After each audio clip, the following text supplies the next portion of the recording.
میرا سوال یہ ہے کہ سر یہ جو اسپرچولیزم ہے یا مسٹسزم ہے یا صوفیزم ہے، کیا آپ سمجھتے ہیں کہ اسلام کے ایونٹ سے اس کو اس نے ڈسٹارٹ کیا؟ سب کانٹیننٹ میں سب سے سمجھا یہ جاتا ہے کہ اسلام کو جو پروپوگیٹ کیا ہے وہ اس صوفیزم کے بیس میں آتے ہیں، صوفیزم، مسٹسزم اور ان کے حوالے سے. تو کیا ان لوگوں کے صوفیزم، مسٹسزم میں کوئی اسلامی فلسفی یا قرآن یا خدا کے کنسیپٹ کے حوالے سے تو انہوں نے کوئی چیز کیا ہے؟ میں آپ سے عرض کروں گا، چونکہ ہر چیز میں بہت ملاوٹ ہے اور اس خیال میں بڑی اٹریکشن ہے. جان ڈن کہا کرتا تھا، وہ اس کو مسٹک پوئٹ کہتے ہیں، وہ کہتا تھا کہ we have learned and we write this poetry just to achieve and please the attention of fair ladies. جب آپ گفتگو کا جنرل کارڈر ختم ہو جاتا ہے، جب سیاست پہ گفتگو ختم ہو جاتی ہے، آرٹ اور لٹریچر پہ، تو لوگ اپنے آپ کو نمایاں کرنے کے لیے تصوف پہ گفتگو کرتے ہیں. مگر یہ اتنی اسپیشلائزڈ سائنس ہے جس کو آپ تصوف کہتے ہیں، کہ تصوف میں اور سائنسز میں ایک بڑا میجر فرق یہ ہے کہ سائنس میں آپ کا کردار جو ہے آپ کے ریزلٹس کو متاثر نہیں کرتا. آپ جائیں جو مرضی کر کے آئیں، شراب پی کے آئیں، چوری کر کے آئیں، that will not hamper your degree of MBBS اور انجینئرنگ. مگر جس کو آپ صوفیزم کہتے ہو، دراصل وہ ایک ایسے کہ فرض کرو میں آج اپنے آپ کو کہوں کہ جی میں مومن ہوں، تو آپ ہنسیں گے بھی میرے دعوے کو جو ہے کیا فضول بات ہے، اپنے آپ کو مومن کا کلیم کر. مگر آپ دیکھیں گے صوفیزم پر آپ کو اتنا اعتراض نہیں ہوگا، وہ کہ جی یہ صوفی ہے وہ صوفی. اس لیے کہ مومن ایک بڑا اسپیشلائزڈ لفظ ہے جو خدا نے ایک اعلیٰ ترین مسلمان کے لیے استعمال کیا ہے. On the contrary, Sufism is a very general academic literary word which anybody، ہم تو مزاحیہ بھی اس کو استعمال کریں فلاں صوفی. تو صوفیزم میں بھی جسے ہم ایک اچھے مسلمانوں کی اس کادر میں جنہیں ہم مومنین کہتے ہیں یا اولیاء اللہ تعالیٰ العزیز کہتے ہیں، ان میں اس لفظ کی شامل ہونے کی وجہ سے متعدد ایسے لوگ آ گئے، بیچ میں بے شمار ایسے لوگ ہیں جو ذرا سی لٹریری فیکلٹی کو مسٹسزم کہتے تھے، یا شاید آج بھی جو تبت کا لاما ہے وہ صوفی بن گیا، یا ایک پنڈت یوگی جو ہے وہ صوفی بن گیا. دیر از نو سچ تھنگ. مسٹسزم میں ویری ویری اسپیشلائز. میں اگر آپ کو ابھی مثال دوں تو آپ شاید برا منائیں، مگر واصف علی فاسف کو بھی مسٹسزم کا دعویٰ تھا. اگر آپ تھوڑے سے پڑھے لکھے زیادہ ہوں گے تو آپ کو پتہ لگے کہ Wasif Ali was only copying Khalil Gibran in style, یا وزیر اعلیٰ کی طرح کی انشائیہ لکھنے کی کوشش کر رہا تھا. تو ہم پریکٹیکل مسٹسزم میں اور ان میں اتنا ہی فرق پاتے ہیں جو سید حجویر نے کہا کہ کچھ لوگ تو ہیں اللہ کے بندے مگر باقی متصوف ہیں. They have the style of being Sufis. Persian poetry نے اور پرشین کے معاشرے نے ان لوگوں کو زیادہ اہمیت دی، کلندریت کو زیادہ اہمیت. یا جو حافظ شیراز جو ہے ہمہ وقت چونکہ مولویوں کے سسٹم کے شدید مخالف تھا، تو جہاں ادھر طنز کر رہا تھا اپنے آپ کو بے جا حرکتوں میں رکھ کر وہ اپنے آپ کو صوفی بھی کہہ رہا تھا. تو دو چیزیں پیدا ہوئی، سیکولر اور صوفی میں ایک چیز مشترک ہو گئی جو نیا آنے والا ہے.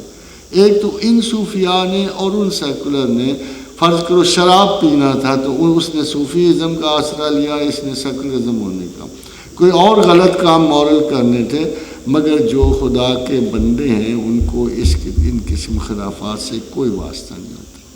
نہ ان کی ظاہر و باطن میں فرق ہوتا ہے، نہ وہ کسی لیگل آرڈر کی تکذیب کرتے ہیں اور تصحیح کرتے ہیں. یہی وہ لوگ تھے جو شروع میں انڈیا میں آئے، اور سب سے پہلے جو امام زمانہ آئے سیدنا علی بن عثمان حجویری ہیں، اور وہ یعنی سلطان محمود بیگڈ ہیں اور برکت کے لیے، اور وہ لاہور آ کے بیٹھے ہیں. دین اسٹارٹڈ پریچنگ، اور یہی پریچنگ آگے بڑھ کے اجمیر کے معین الدین چشتی اجمیری نے بھی کی. مگر کیونکہ درمیان کے سلاسل بیچ میں ایسے آ گئے کہ جنہوں نے اپنی اپنی گرفت مضبوط کرنے کے لیے لوگوں پر یہ تصوف اور یہ کرامات اور ایسے ایسے غیر معمولی عناصر ایڈ کر دیے جن کا کوئی تعلق تصوف سے نہیں تھا. اس لیے آپ تھوڑا سا اگر غور کریں گے تو آپ کو ان لوگوں میں اور ان لوگوں میں فرق نظر آئے. The last of the saint which ever passed, وہ اتنا بڑا عالم تھا کہ ماشاء اللہ تعالیٰ لذیذ کے جو علامہ اقبال جیسے بھی فلاسفر بھی زمان و مقام پہ گفتگو کے لیے ان کی رہنمائی چاہتے تھے، اور محی الدین ابن عربی کے اسکالسٹک یعنی انڈرسٹینڈنگ کے لیے سیدنا اپنا گولڈا شریف کے خواجہ میر علی کی طرف ریفر کرتے تھے. تو تصوف کا ایک معیار علم ہے، اور بغیر علم کے ہمارے لیے بڑی مشکل بنتی ہے کہ اس کو صوفی کیٹیگرائز. یہ کوئی خان صاحب کی بابیں نہیں ہیں جو اشفاق احمد خان صاحب کے، کہ کم از کم 2000 بابا تو لاہور میں موجود ہیں، اور اسی طرح ہر ملک میں جہاں گئے کسی اور شخصیت کو صوفی بنا کے بابا بنا دیا، اور اس کا مقصد تو صرف یہی نظر آتا ہے کہ مرنے کے بعد وہ بھی ایک آدھ بابے ہو جائیں، اور تو کچھ نظر نہیں آتا. اور آئی انڈرسٹینڈ اباؤٹ مسٹسزم کہ اس کی ایک ایک اسٹیٹمنٹ جو صوفیاء نے دی ہے اس کی انڈرسٹینڈنگ کے لیے بھی بے حد و حساب علم چاہیے. جیسے ہمارے شیخ جنید نے، جن کو سید الطائفہ کہتے ہیں، he was a top intellectual of his time. انہوں نے توحید کی تعریف کی ہے اور بڑی سمپل سی کی ہے کہ توحید قدیم کو حادث سے علیحدہ کرنا. Now these terms which he has used, they are inclusive of the entire philosophy of the world. تو بڑا مشکل ہوتا ہے. جیسے ایک صوفی نے صفائے قلب کی بڑی خوبصورت تعریف کی کہ الصفاء صفت الاحباب ہے، کہ یہ جو صفائے قلب ہے یہ اللہ کے دوستوں کی صفت ہے. وَهُمْ شَمُوسٌ بِلَا سَحَاب، اور یہ وہ آفتاب ہیں جن پہ بادلوں کے سائے نہیں پڑتے. تو جو آپ دیکھتے ہو بادلوں کے سائے، اور ہمیں بھی اب بھی اگر عالم اسلام خالی ہوتا ہے، دیکھیے سیدنا شیخ عبد القادر جیلانی کے بعد 200 برس تک ایک زوال پذیر مسلمان مستحکم ہو گئے، اور جب حجت الاسلام محمد بن احمد الغزالی آئے، again Islam was the most down in placing, اور اس کے فوراً بعد سلجوق حکمرانوں نے رومیوں کو شکست دینی شروع کی. دعا بھی شامل ہوتی ہے اور ان کے عملی جو رجحانات ہیں وہ بھی شامل ہوتے ہیں. ایک نارمل اور معتدل مذہب جو ہے پھر 200 برس تک دوبارہ اسلام وہاں قائم ہو گیا.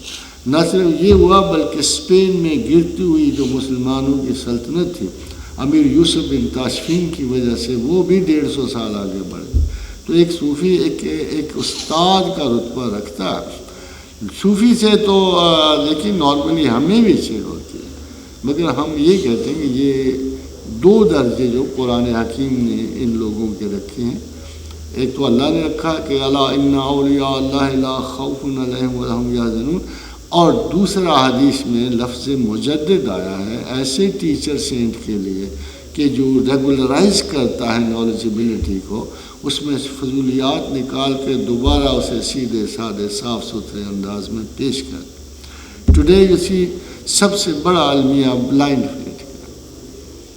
ہر آدمی جدھر چلے جاؤ میں خدا کو بے دلیل مانتا، مگر خدا الٹی بات کر رہا ہے اس کے لِيَهْلَكَ مَنْ هَلَكَ عَنْ بَيِّنَةٍ، جو ہلاک ہوا وہ دلیل سے ہلاک ہوا. یحییٰ مَنْ حَیَّ عَنْ بَيِّنَةٍ، جو زندہ ہوا وہ دلیل سے زندہ ہوا. ان اللہ لسمیع علیم، اللہ تو سننے والا ہے، علم والا ہے، وہ بے دلیل کیوں مانا جائے گا؟ تو خداوند کریم متحرک ہے انسانی فہم کا اور ادراک کا، اور چاہتا ہے کہ لوگ سوچیں، غور کریں اور پھر مجھے جانیں.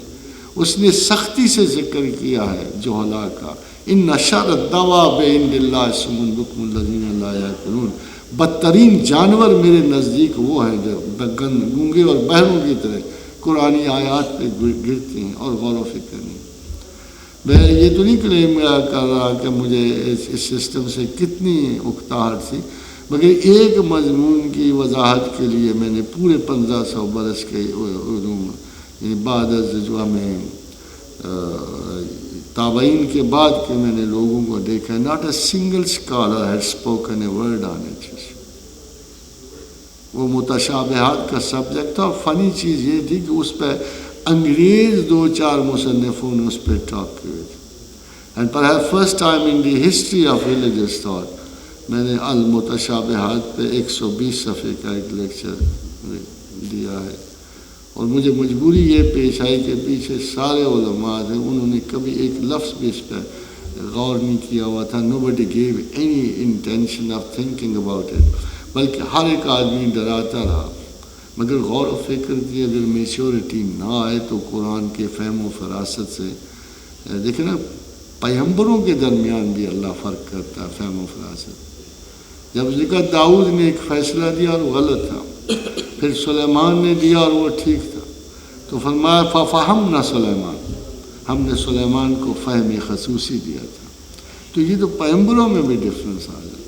سو the understanding of the Quran is slightly uncompromisable element اگر آپ اسے پریزنٹیشن دینا چاہتے ہیں. یہ ایک سبب ہے، ورنہ آپ کسی کو صوفی نہیں سمجھتے تو آپ کو ڈسکریڈٹ کوئی بھی نہیں کرے گا. It is your own intelligence, your intellectual capacity, your sense of skepticism and criticism which will make a decision, and you are free to do